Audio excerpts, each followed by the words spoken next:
Oh, please, don't act smart with me because I can embarrass you. You betcha him. If you think your mouth can outrun my courtroom, try me. I'll shut you down in one sentence. Boy, don't test me. I can drag you so hard you won't even recognize your own ego. The courtroom was already tense before anyone spoke a word. You could feel it in the air, that quiet electricity that only appears when someone is about to crash into reality, and no one knew it yet. But today's case would be unforgettable. At the center sat Victoria Hall, the self-proclaimed Queen of Maplewood, her legs crossed, perfectly manicured nails tapping impatiently against her leather-bound notebook. Her smirk was sharp, dangerous, like a predator confident in her control. When she saw the young defendant, a quiet man named Jason Ellis, glance nervously at the judge, her grin widened.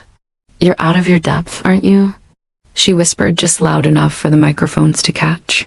That was the hook, a single line dripping with arrogance and cruelty, and it made the entire courtroom flinch. Victoria had built her reputation over years of manipulation and intimidation. As the head of the local condo association, she wasn't just enforcing rules, she was rewriting them to fit her whims. Every letter she sent, every fine she imposed, every whispered threat in the hallways had cemented her as untouchable. Neighbors had learned to fear her gaze and to obey her mandates without question, and she thrived on that fear. Today, however, she was about to encounter someone who wouldn't bend, someone who had the quiet courage to stare back. Jason Ellis, a soft-spoken software engineer, had moved to Maplewood 2 years ago. He'd been drawn to the neighborhood by promises of peace and well-kept grounds, unaware of the invisible chains Victoria had wrapped around every resident. The violation notice he received last month, one he had ignored thinking it was minor, had triggered this confrontation. Victoria claimed he'd altered his garden landscaping without prior approval, a direct affront to the community standards she enforced with the precision of a tyrant. To anyone else, this would have been laughable. To Victoria, it was war. As the bailiff called the court to order, Victoria leaned forward, resting her chin on her hands, her eyes glinting with barely contained glee. "Your Honor," she began, her voice smooth but sharp, "I hope this won't take long. I have more important things to attend to than babysitting residents who refuse to follow the rules." Her words carried the kind of condescension that could make a room shrink. But she didn't notice or care how everyone else was already uncomfortable. Judge Reynolds entered the room, her presence commanding immediate respect. Silence fell, but Victoria treated it like background noise. She adjusted her scarf and offered the judge a smile that was equal parts charm and disdain. "Good morning, Your Honor," she said, her tone suggesting she had done everyone in the room a favor by showing up at all. "I trust we can wrap this up quickly." Jason swallowed hard. His hands trembled slightly as he gripped the folder of evidence he had spent weeks preparing. He knew Victoria was dangerous, not in a physical sense, but in a way far more damaging. She was skilled at bending narratives, twisting the truth, and manipulating emotions until her opponents faltered. But today, he had something she didn't: proof. Meticulously documented, of every overreach, every abusive notice, every fine she had levied unfairly. Judge Reynolds nodded, her expression unreadable, then gestured for Victoria to present her case. Victoria launched into her usual performance, citing bylaws and community standards with flawless confidence. Her words rolled off her tongue like honey dipped in venom. She emphasized every word as if the courtroom were her personal stage and Jason the hapless audience. But this time, the audience was watching closely. Cameras captured every twitch of her smirk, every roll of her eyes, and every thinly veiled threat. Jason felt his pulse quicken as Victoria paused, allowing her next sentence to hang in the air like a dagger. "Mr. Ellis," she said, tilting her head as though she were inspecting a particularly dull object, "you've clearly forgotten your responsibilities. Do you even care about this community, or are you just here to cause trouble?" He took a deep breath, forcing himself to speak clearly. "I care about my property and my neighbors, ma'am. But I also follow the law. I've documented every notice you've sent me, and I believe many of them are unfair." His voice was calm, but there was steel in it, now a spark that Victoria hadn't expected. The room shifted subtly, as if sensing the first crack in her armor. Victoria laughed, a harsh, echoing sound that carried arrogance and mockery. Fair, my dear, fairness is a concept for people who don't run a community. I enforce standards. That's all there is to it. You either comply or you pay the consequences. Her words were sharp, but there was a flicker of uncertainty behind her eyes, something Jason noticed, but didn't let show on his own face. Judge Reynolds finally spoke, her voice slicing through the tension. Miss Holloway, let's keep the discussion civil. We are here to determine facts, not to argue theatrics. But Victoria was beyond listening. She leaned back, smirk widening, and whispered just audibly enough for Jason to hear. You think you can challenge me here? Sweetheart, I've crushed people like you before. Jason's hands tightened around his folder. He had come prepared for intimidation, for smirks and whispers, but he wasn't here to back down. The first part of the trial had set the stage. Victoria was arrogant, condescending, and dangerously confident, but Jason had evidence, patience, and determination. And as the judge called for the next round of testimony, everyone in the room realized that the quiet tension in the air was about to explode. Victoria's eyes flicked toward the cameras. Her arrogance had always been her armor, but for the first time, there was a tremor in her confident smile. The game had begun, and though she believed she controlled the board, the first move had just been made, and Jason Ellis was no ordinary opponent. The courtroom had settled into an uneasy rhythm, the kind that makes every heartbeat feel loud. Jason could feel the weight of the room pressing down, yet he refused to let it intimidate him. Victoria, on the other hand, was in her element, leaning back in her chair like a queen surveying her domain, her smirk never fading. Every eye in the courtroom was drawn to her, captivated by her audacity. She thrived on that attention, feeding off it like a predator savoring the fear of its prey. Judge Reynolds called for the first witness, and the room shifted with a collective anticipation. Mrs. Larkin, an elderly neighbor who had lived in Maplewood for decades, shuffled nervously to the stand.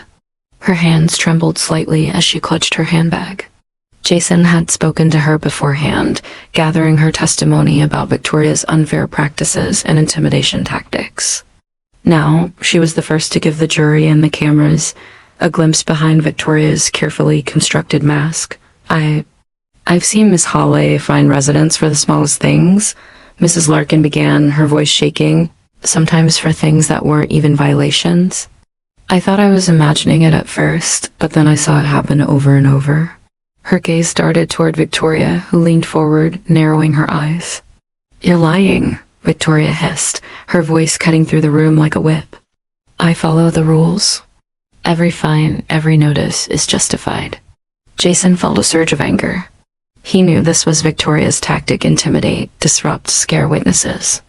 But Judge Reynolds was patient, letting the witness continue. Mrs. Larkin took a deep breath, gathering courage she hadn't realized she had. I've kept records, she said, holding up a notebook filled with dates, violations, and fines. Every time Miss Holloway claimed someone violated the rules unfairly, I wrote it down. You don't understand. She enjoys seeing people scared. Victoria's face flushed, a rare crack in her composure. She leaned forward, eyes blazing. You'll regret this. You'll see.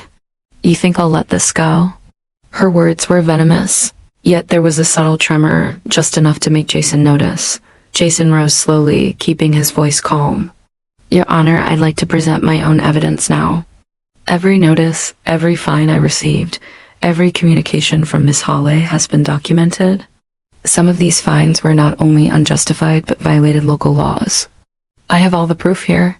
He placed thick folders on the table, organized meticulously. The rustle of papers echoed in the courtroom, a tangible weight to his calm defiance. Victoria's hands clenched into fists under the table. You think this will scare me? She spat, her voice rising. I've won cases like this before. People like you are weak, forgettable. You'll break under pressure. Jason shook his head, maintaining eye contact. No, I won't, and I won't let you manipulate the truth anymore. The courtroom murmured. sensing the first real confrontation between the arrogant queen of Maplewood and the quiet man who had refused to bow.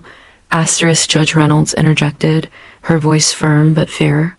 Miss Hawley, please remain seated and allow the proceedings to continue. Mr. Ellis, present your evidence clearly.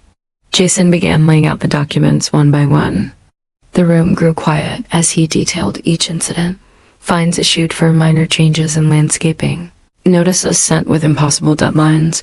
Letters that twisted rules to punish residents personally. The evidence painted a consistent picture.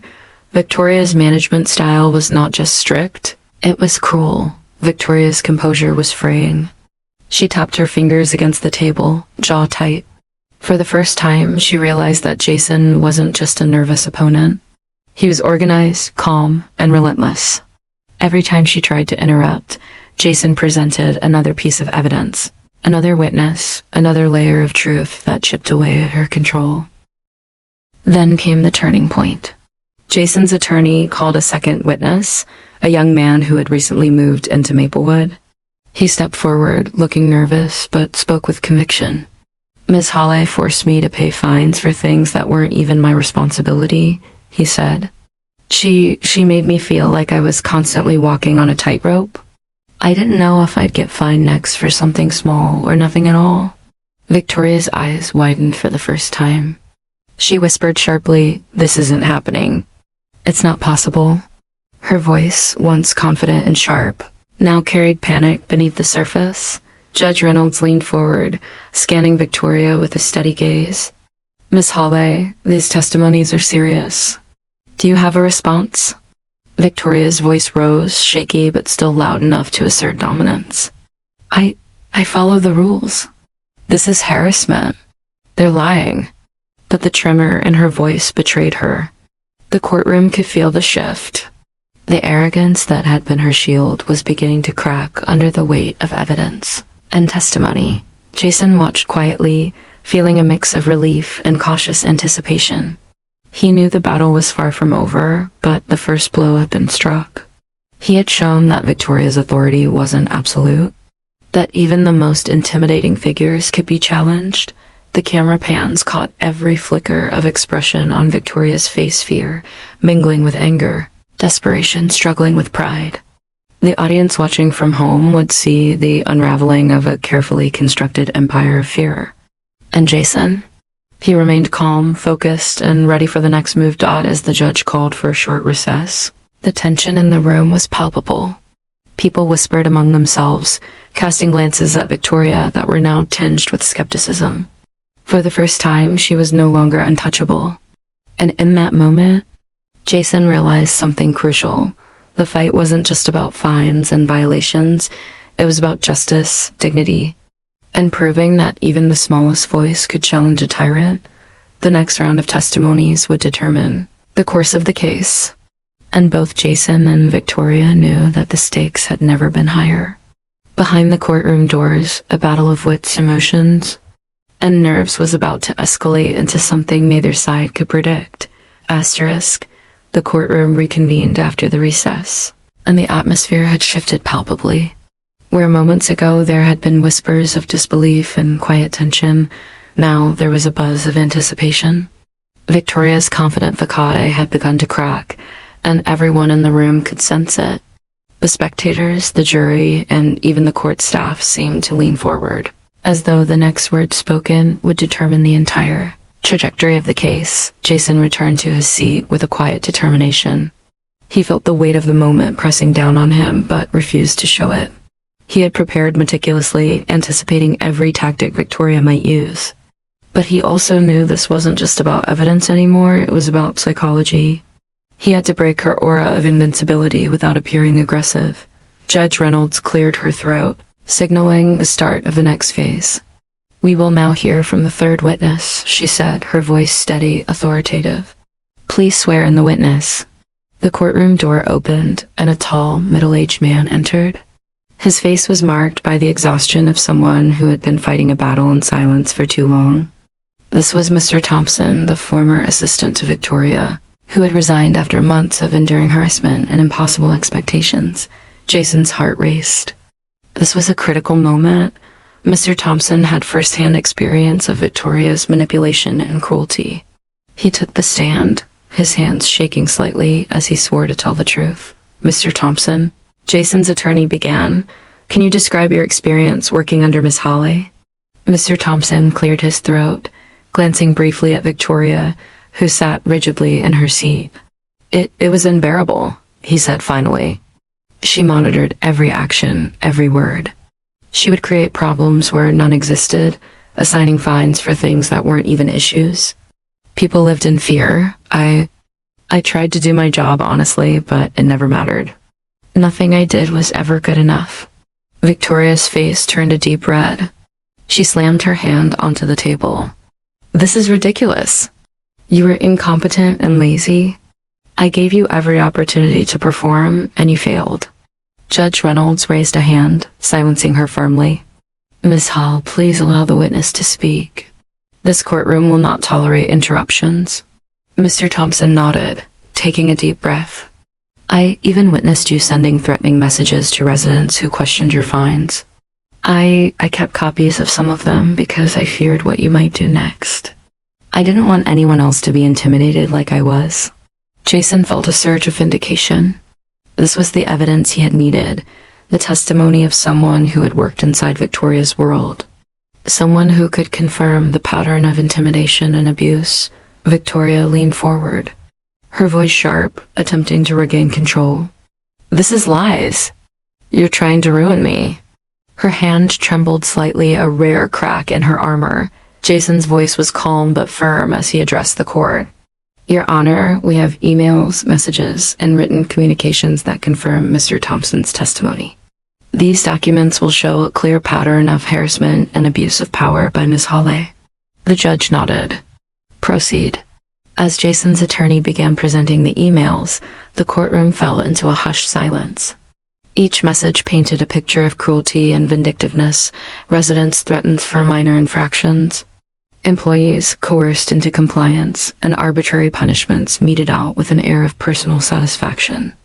The jury shifted in their seats, eyes widening at the sheer audacity of the behavior. Asterisk Victoria's breathing became faster, her composure slipping with every passing moment.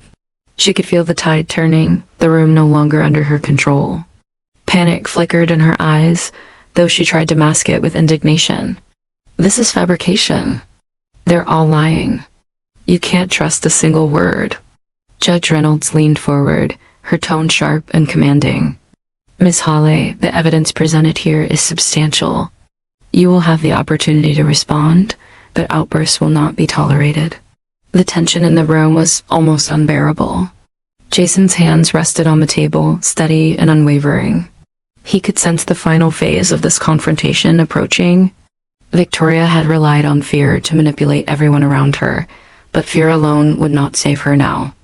Every lie, every intimidation tactic was being laid bare. Mr. Thompson returned to the stand, his voice gaining confidence. I left because I couldn't take it anymore. I couldn't watch residents live in fear, and I couldn't keep covering for her behavior. She needs to be held accountable. Asterisk, the courtroom seemed to hold its collective breath. Victoria opened her mouth to speak, but closed it again, realizing that words alone would not salvage her position. The smirk that had once dominated her face was gone, replaced by an expression of mounting desperation. Jason glanced at the jury. He could see the shift in their eyes, the recognition that the power dynamic in Maplewood had been corrupted, and now justice had a chance to prevail. The evidence was overwhelming, the witnesses credible, and the truth undeniable. Judge Reynolds adjusted her glasses, her voice cutting through the thick tension. Miss Hawley, you will have your opportunity to speak, but the court will consider all evidence and testimony presented today. The jury will weigh the credibility of each witness carefully. Victoria leaned back in her chair, silent for the first time since the proceedings began. Her arrogance had been stripped away, revealing the raw fear beneath. The audience sensed it, the jury sensed it, and even Jason could feel the weight of this turning point. The room fell into a tense silence.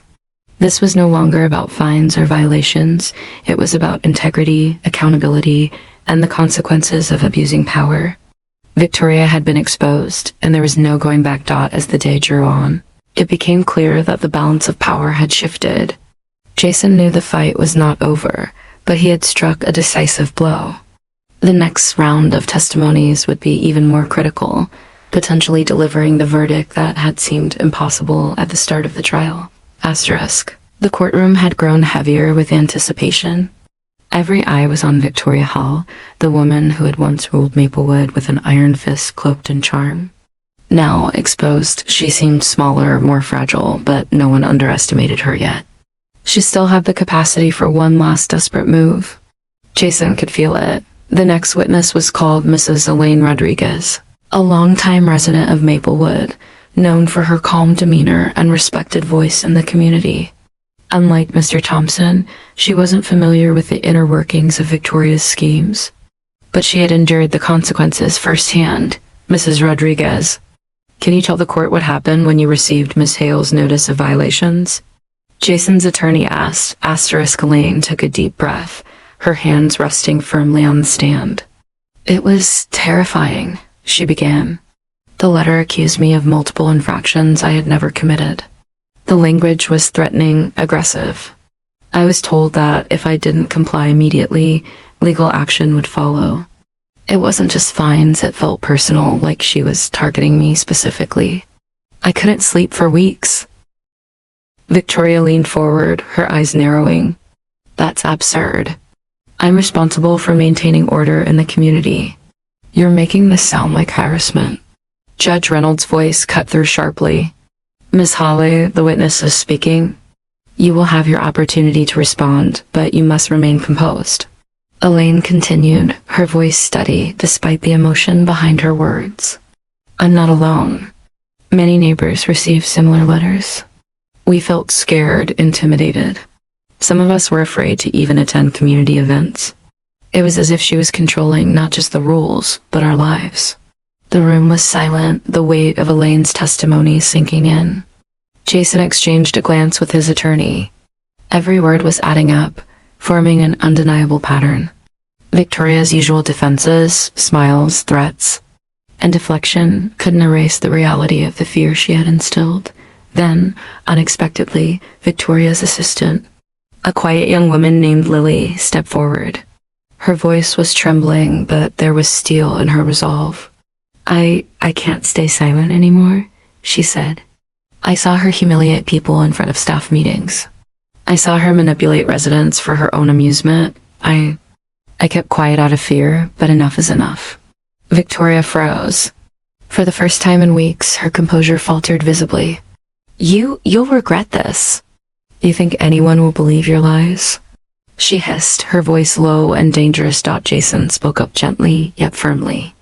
Your Honor, this is corroborating evidence. Witnesses are confirming the same pattern of intimidation and harassment. It's no longer a matter of opinion, it's a documented behavioral pattern.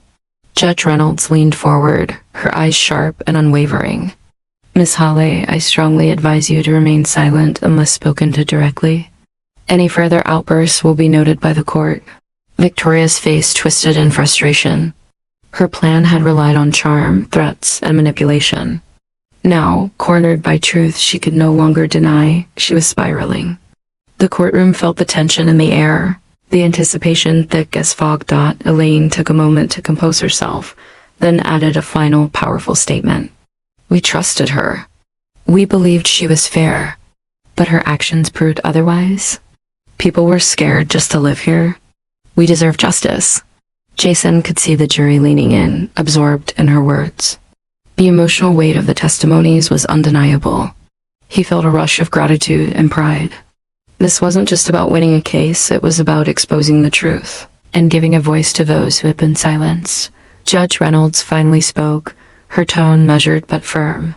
The court recognizes the seriousness of these allegations. Evidence has been presented showing a clear pattern of intimidation, harassment, and abuse of authority. Ms. Hawley, you will have the final opportunity to respond before we proceed to closing statements. Choose your words carefully. Victoria's jaw tightened. She opened her mouth to speak, but the room waited with bated breath.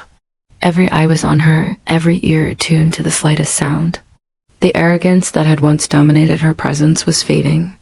Now, the fear she had instilled in others seemed to reflect back upon her. She finally spoke, her voice a mixture of anger and desperation. This is unfair. You all think you understand, but you don't.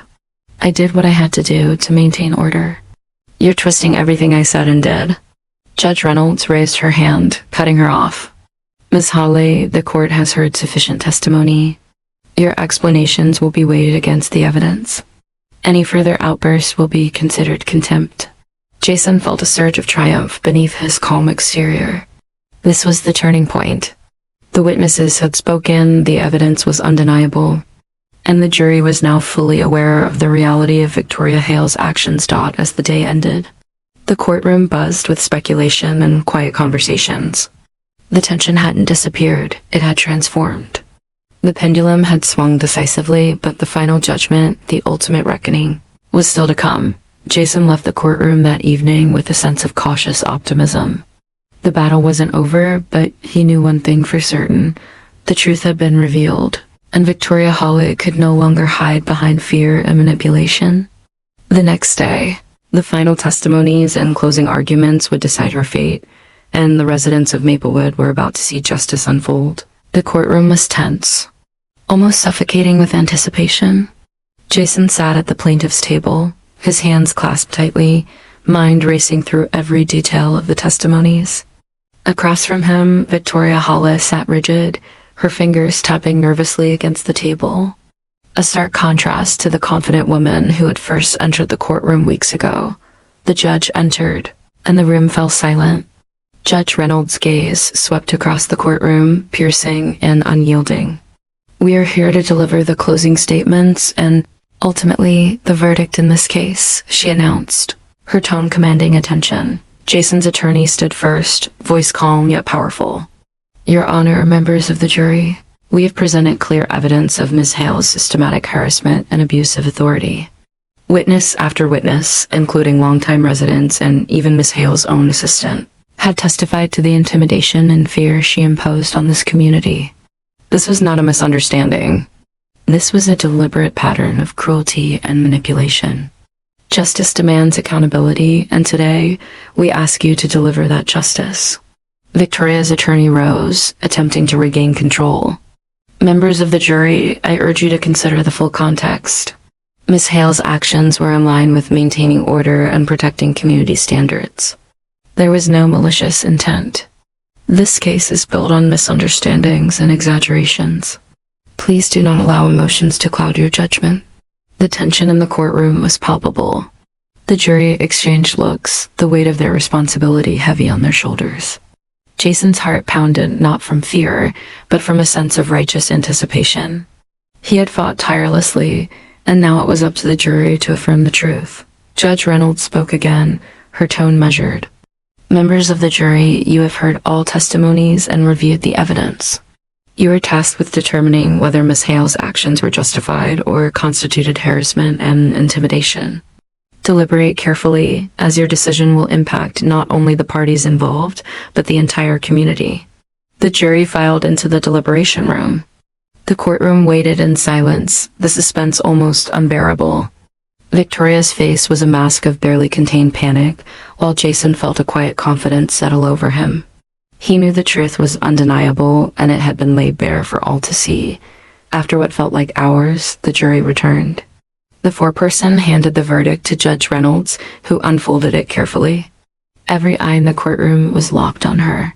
Members of the jury have reached a unanimous decision. Judge Reynolds began.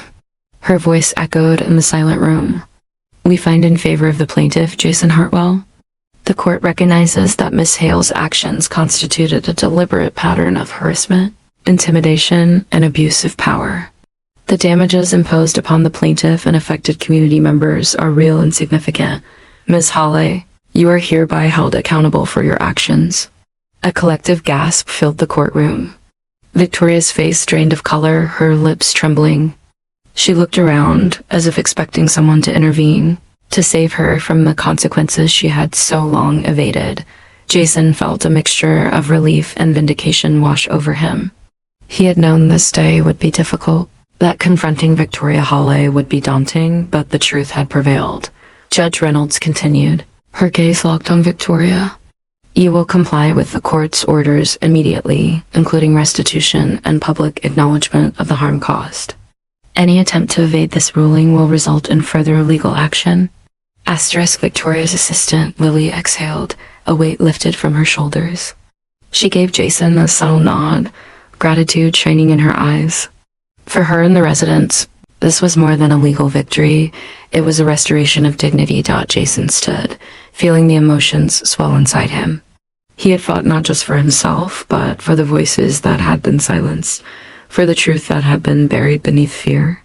Justice isn't just about punishment, he whispered to himself. It's about restoring balance, giving power back to those who have been wronged. Victoria Hawley was escorted out of the courtroom, her head held high in stubborn defiance, yet her eyes betrayed the defeat she could no longer deny. The room slowly emptied, leaving behind a quiet sense of resolution. A community beginning to heal. Asterisk Judge Reynolds turned to Jason. Mr. Hartwell, the court commends your courage and determination in seeking justice. Today's verdict is a reminder that no one, regardless of power or influence, is above accountability. Jason nodded, a quiet smile of triumph forming. He had faced fear, intimidation, and manipulation, and yet he had emerged stronger. The courtroom doors closed behind him, but the echoes of the truth would resonate far beyond these walls. Outside, the community waited. Neighbors who had once cowered in fear now stepped forward, their expressions a mix of relief and admiration. They had witnessed the fall of someone who had wielded power as a weapon, and they knew that change, justice, and hope had returned to Maplewood. As Jason looked back at the courthouse one last time, he realized that this victory was more than a personal triumph. It was a testament to the resilience of ordinary people standing up to extraordinary oppression. And in that moment, he knew that justice, however delayed, was always worth fighting for.